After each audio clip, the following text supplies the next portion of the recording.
അപ്പോൾ എല്ലാവർക്കും നമ്മുടെ യൂട്യൂബ് ചാനലിലേക്ക് സ്വാഗതം. നമ്മൾ സാധാരണ ചെയ്യാറുള്ള വീഡിയോസും കാര്യങ്ങളും നിങ്ങൾക്കറിയാം. UK പറ്റിയുള്ള വീഡിയോസും കാര്യങ്ങളാണ്. സ്റ്റഡി അബ്രോഡ് പരമായും UK വരുന്ന ഓപ്പർച്യൂണിറ്റീസ്, ഇവിടെ വന്നാത്ത സെറ്റിൽമെൻറ്റ്, ഇവിടെ ഉണ്ടാകുന്ന ഇമിഗ്രേഷൻ റൂൾ ചേഞ്ചസ്, അത് എങ്ങനെയൊക്കെ നമ്മുടെ മലയാളി കമ്മ്യൂണിറ്റി കാര്യങ്ങൾ ഇങ്ങനെയുള്ള ആളുകളെയൊക്കെ ബാധിക്കുന്നു എന്നുള്ള രീതിയിലാണ് നമ്മൾ വീഡിയോസും കാര്യങ്ങളും ചെയ്യാറുള്ളത്. ഇപ്പോൾ റീസെൻ്റ് ആയിട്ട് നമുക്ക് ഇവിടെ വന്നേക്കുന്നതാണ് ഇമിഗ്രേഷൻ വൈറ്റ് പേപ്പർ. കുറേ നാളായിട്ട് ആളുകളുടെ ഒരു തള്ളിക്കയറ്റം ഇങ്ങോട്ടുണ്ടായിരുന്നു. നേഴ്സുമാരുടെ റിക്രൂട്ട്മെൻറ്റ് നിർത്തി, കെയർ അസിസ്റ്റന്റുമാരുടെ ഡിപ്പെൻഡൻസ് നിർത്തി, സ്റ്റുഡൻറ്റിൻ്റെ ഡിപ്പെൻഡൻസ് നിർത്തി. അതുകൂടാണ്ട് നമുക്ക് എന്താ പറയുക, ഇൻ്റർനാഷണൽ കെയർ റിക്രൂട്ട്മെൻറ്റ് നിർത്തി, ഇൻ്റർനാഷണൽ നേഴ്സസ് റിക്രൂട്ട്മെൻറ്റ് നിർത്തി. ഇപ്പോൾ ആകെ കൂടി UK വരാനുള്ള ഓപ്ഷൻ എന്ന് പറഞ്ഞാൽ സ്റ്റുഡൻറ്റ് വിസ മാത്രമാണ്. ഇനി നമ്മൾ എമിഗ്രേഷൻ വൈറ്റ് പേപ്പറിലെ ഓരോ കാര്യങ്ങൾ റൂളായി വരാൻ തുടങ്ങി.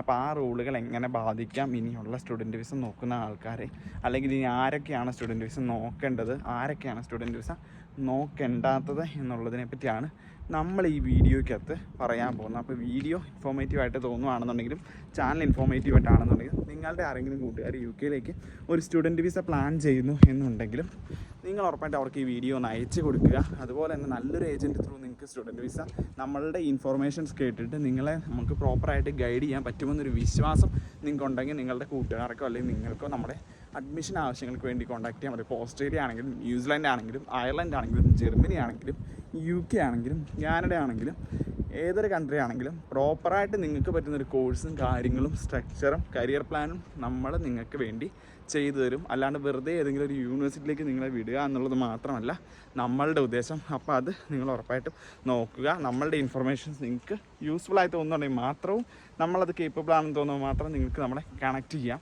ഡിസ്ക്രിപ്ഷനിൽ ഞാൻ എൻ്റെ വാട്സപ്പ് നമ്പർ കൊടുത്തിട്ടുണ്ടാകും. അതിലേക്ക് നിങ്ങൾക്ക് കോഴ്സ് കാര്യങ്ങൾ, നിങ്ങളുടെ പേര്, എന്തൊക്കെയാണ് നിങ്ങൾ പ്ലാൻ ചെയ്യുന്നത്, നിങ്ങളുടെ ബഡ്ജറ്റ്, ഫൈനാൻസ് ഒക്കെ നിങ്ങൾ മെസ്സേജ് അയച്ചാൽ മതി. അപ്പോൾ നമ്മൾ പറയാൻ വന്നതെന്ന് വെച്ചാൽ 26 വയസ്സ് കഴിഞ്ഞ ആൾക്കാർ ഇനി UK വരേണ്ട ആവശ്യം ഇല്ല.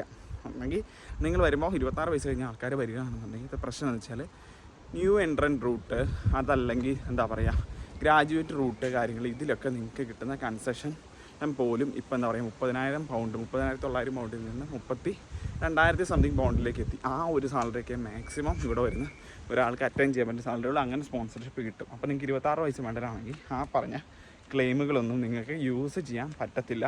അപ്പം നിങ്ങൾക്കൊരു സ്പോൺസർഷിപ്പ് ജോലി നിങ്ങളുടെ ഫീൽഡിൽ തന്നെ കിട്ടണമെങ്കിൽ അത് ടെമ്പററി ഷോർട്ടേജ് ലിസ്റ്റിലോ അല്ലെന്നുണ്ടെങ്കിൽ മെഡിക്കലോ പാരാമെഡിക്കലോ കെയറോ അല്ലാത്തൊരു സെക്ടർ നിങ്ങൾക്ക് UK വന്നൊരു ജോലി സ്പോൺസർഷിപ്പ് നേടണമെന്നുണ്ടെങ്കിൽ ഈ പറഞ്ഞ 42,000 സാലറി ത്രെഷോൾഡ് നിങ്ങൾ മീറ്റ് ചെയ്യണം. അത് അത്ര എളുപ്പമുള്ള കാര്യമല്ല.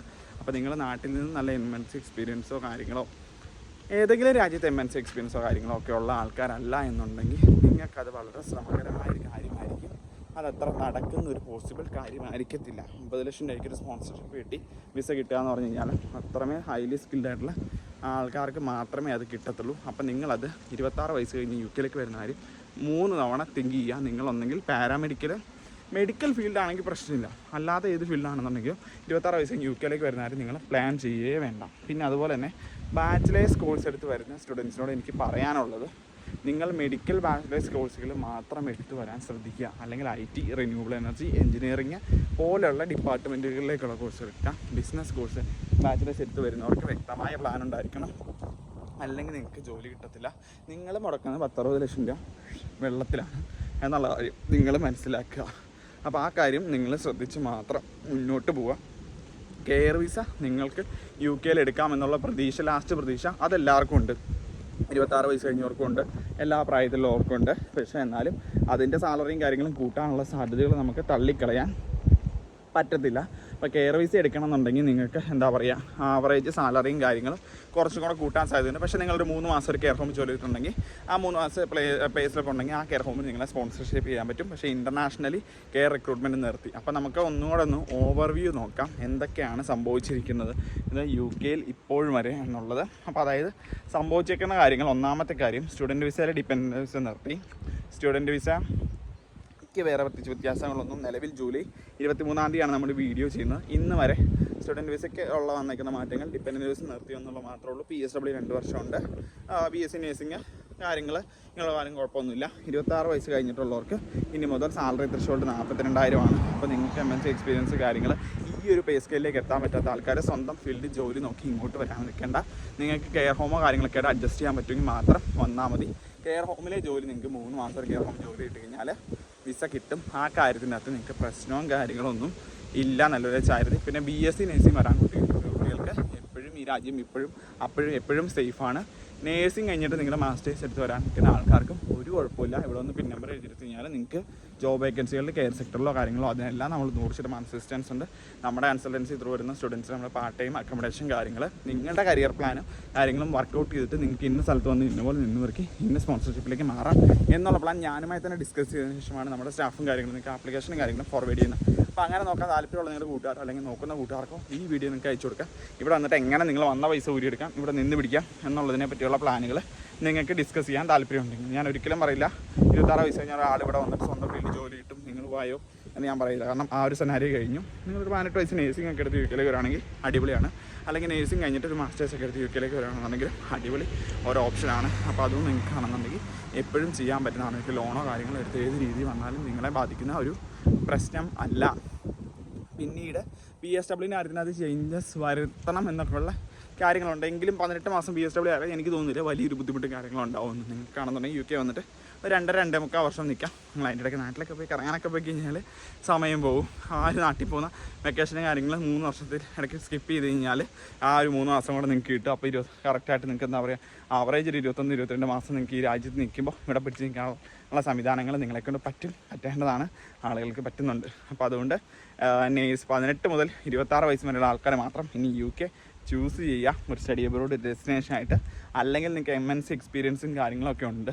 നിങ്ങൾ ആ ഒരു 50,000 പൗണ്ടിന് സ്പോൺസർഷിപ്പ് നിങ്ങൾക്ക് കിട്ടുമെന്നുള്ള കോൺഫിഡൻസ് നിങ്ങൾക്ക് ഉണ്ടെങ്കിലോ അല്ലെങ്കിൽ കെയർ ഹോം വിസയിലേക്ക് മാത്രം മാറിയാൽ മതി നിങ്ങൾക്ക് എന്നുള്ള കാര്യം ഉണ്ടെങ്കിൽ നോക്കാം. പിന്നെ ഡിപ്പെൻഡൻറ്റ് വിസയും കാര്യങ്ങളൊക്കെ ഈ 33,000 നിങ്ങൾക്ക് സ്പോൺസർഷിപ്പ് കിട്ടിയ ഡിപ്പെൻഡൻറ്റ് വിസ 29,000 തൊട്ട് ഡിപ്പെൻഡൻറ്റ് വിസയും കാര്യങ്ങളൊക്കെ ഉണ്ട്. അപ്പോൾ ആ ഒരു സ്പോൺസർഷിപ്പുകൾക്ക് നിങ്ങൾക്ക് ഡിപ്പെൻഡൻറ്റ് വിസ കിട്ടും. പിന്നീടുള്ളതെന്ന് പറഞ്ഞാൽ പാരാമെഡിക്കൽ പ്രൊഫഷണൽസിനൊക്കെ NHSൻ്റെ കാര്യങ്ങളൊക്കെ ഫിസിയോതെറാപ്പിസ്റ്റ്, റേഡിയോളജിസ്റ്റ് അങ്ങനെയൊക്കെയുള്ള എല്ലാ ആൾക്കാർക്കും ഉണ്ട്. ഹോസ്പിറ്റൽ മേഖലയ്ക്ക് നേഴ്സുമാർക്കും ഉണ്ട്. അങ്ങനെയുള്ള ഓപ്ഷൻസും കാര്യങ്ങളെല്ലാം എപ്പോഴും അവൈലബിൾ ആണ്. നേഴ്സുമാർക്ക് എപ്പോഴും ഇവിടെ ഒരു 30,000+ വേക്കൻസീസ് എല്ലാ വർഷവും ഈ രാജ്യത്തുണ്ട്. അതെന്താണെങ്കിലും ഉണ്ടാവും. പിന്നെ അല്ലെങ്കിൽ തന്നെ നേഴ്സിംഗ് പഠിക്കാൻ വരുന്ന കുട്ടികൾ പേടിക്കേണ്ട ആവശ്യമൊന്നുമില്ല. നിങ്ങൾ ഇവിടെ വന്നിട്ട് 1 ഇയർ PSW ടൈമിൽ വർക്ക് ചെയ്തിട്ട് നിങ്ങൾക്ക് ഓസ്ട്രേലിയയിലേക്ക് മൂവ് ചെയ്യാം. ആഫ്ര പാത്വേ വഴി. അങ്ങനെയുള്ള പാത്വേകളെ പറ്റിയും കാര്യങ്ങളെപ്പറ്റി അറിയാൻ വേണ്ടി നമ്മളെ കോൺടാക്ട് ചെയ്താൽ മതി. അത് നിങ്ങൾക്ക് അതിനെ പറ്റിയുള്ള നോളജും കാര്യങ്ങളും നമ്മൾ പ്രൊവൈഡ് ചെയ്യും. അപ്പോൾ ഈ വീഡിയോ ഇച്ചിരി ലെങ്തി ആയിപ്പോയി, 7 മിനിറ്റ് എടുത്തായി. അപ്പോൾ 2025 ജൂലൈ 22-ാം തീയതി മുതലുള്ള UK സ്റ്റുഡൻറ്റ് വിസയിലും UKയിലുള്ള അവൈലബിലിറ്റികളിലും UK സ്റ്റുഡൻറ്റ് വിസ എന്നാൽ നിങ്ങൾക്ക് എന്തൊക്കെ നേടാൻ പറ്റില്ല എന്നുള്ള കാര്യങ്ങളിൽ നിങ്ങൾക്ക് ഈ വീഡിയോ കൊണ്ടൊരു ധാരണ ഉണ്ടാകുന്ന വെച്ചിരിക്കുന്നു. അപ്പോൾ നിങ്ങൾക്ക് നല്ലൊരു ഏജൻറ്റിനെയാണ് നിങ്ങൾ നോക്കുന്നത്. ഇത്തരത്തിൽ അറിവുകളും കാര്യങ്ങളും വെച്ച് നിങ്ങളുടെ കാര്യങ്ങൾ പ്രോപ്പറായിട്ട് പ്ലാൻ ചെയ്തെന്ന് നിങ്ങൾക്ക് അഡ്മിഷൻ എടുത്ത് തരാൻ പറ്റുന്ന ആളെ നിങ്ങൾ നോക്കുകയാണെങ്കിൽ ഉറപ്പായിട്ടും നിങ്ങൾക്ക് എന്നെ കോൺടാക്ട് ചെയ്യാം. BSc നേഴ്സിംഗ് ആണ് ഞാൻ ഏറ്റവും കൂടുതൽ സജസ്റ്റ് ചെയ്യുന്നത് +2 കഴിഞ്ഞ കുട്ടികൾക്ക്. പിന്നെ IT കോഴ്സുകൾ അതുകൂടാണ്ട് പിന്നെ നിങ്ങൾക്ക് എന്താ പറയുക റിന്യൂവബിൾ എനർജി എഞ്ചിനീയറിംഗ് കോഴ്സുകൾ അങ്ങനെയുള്ള കോഴ്സുകൾ പാരാമെഡിക്കൽ കോഴ്സുകൾ UKയിൽ ഒരു ബാച്ചലേഴ്സ് നമുക്ക് ചെയ്യാൻ പറ്റും. ബിസിനസ് കോഴ്സുകൾ I don't suggest unless and until നിങ്ങൾ റിട്ടേൺ ഓൺ ഇൻവെസ്റ്റ്മെൻറ്റ് നിങ്ങളുടെ പൈസയ്ക്ക് നോക്കുന്നില്ലെങ്കിൽ I don't suggest that. നിങ്ങൾക്ക് എയർ വിസ എടുക്കാൻ വേണ്ടി ഒരിക്കലും 45 ലക്ഷം ഇവിടെ ഒന്ന് പഠിക്കണമെന്ന് ഞാൻ പറയത്തില്ല ബാച്ചലേഴ്സ്. പിന്നെ നിങ്ങൾക്ക് എന്താ പറയുക ലൈക്ക് മാസ്റ്റേഴ്സ് എടുക്കാൻ പറ്റുന്ന ആൾക്കാർക്ക് പ്രോപ്പർ കോഴ്സ് കാര്യങ്ങൾ നേഴ്സുമാർക്ക് ഇപ്പോൾ മാസ്റ്റേഴ്സ് ത്രൂ മാത്രമേ വരാൻ പറ്റത്തുള്ളൂ. അപ്പോൾ ആ നേഴ്സുമാർക്ക് അങ്ങനെയുള്ളവർക്ക് നമുക്ക് guidelines end to end admission accommodation part time നിങ്ങളുടെ നേഴ്സിംഗ് രജിസ്ട്രേഷൻ പിൻ നമ്പർ പിന്നെ നിങ്ങൾക്ക് നേഴ്സിംഗ് ജോലിയിലേക്ക് ലാൻഡ് ചെയ്യാനുള്ള നമ്മൾ ഗ്രൂപ്പുകളും കാര്യങ്ങളുണ്ട്. അതിൻ്റെ നമ്മുടെ സ്റ്റുഡൻസ് മാത്രമാണുള്ളത്. അതുപോലെ തന്നെ പാർട്ട് ടൈമും കാര്യങ്ങളൊക്കെ എല്ലാ അഡ്മിഷൻസ് ഉള്ള ആൾക്കാർക്കും വരുന്നുണ്ട്. 26 വയസ്സെന്നുള്ളത് നിങ്ങൾ ശ്രദ്ധിക്കാതിരിക്കാൻ മറക്കരുത്. പിന്നെ വർക്ക് വിസയുടെ പേര് നിങ്ങൾ ആർക്കും കൊണ്ട് പൈസ കൊടുത്ത് നിങ്ങളുടെ പൈസ കളയത് അങ്ങനെ ഒരു സംഭവം ഇവിടെ 2028 വരെ ഇല്ല. അപ്പോൾ ആ കാര്യങ്ങൾ നിങ്ങൾ മനസ്സിലാക്കുക. അപ്പോൾ ഇതെല്ലാവർക്കും ഷെയർ ചെയ്യുക. Thank you everyone. അടുത്തൊരു വീഡിയോ ആയിട്ട് വരുന്നവരെ ബൈ.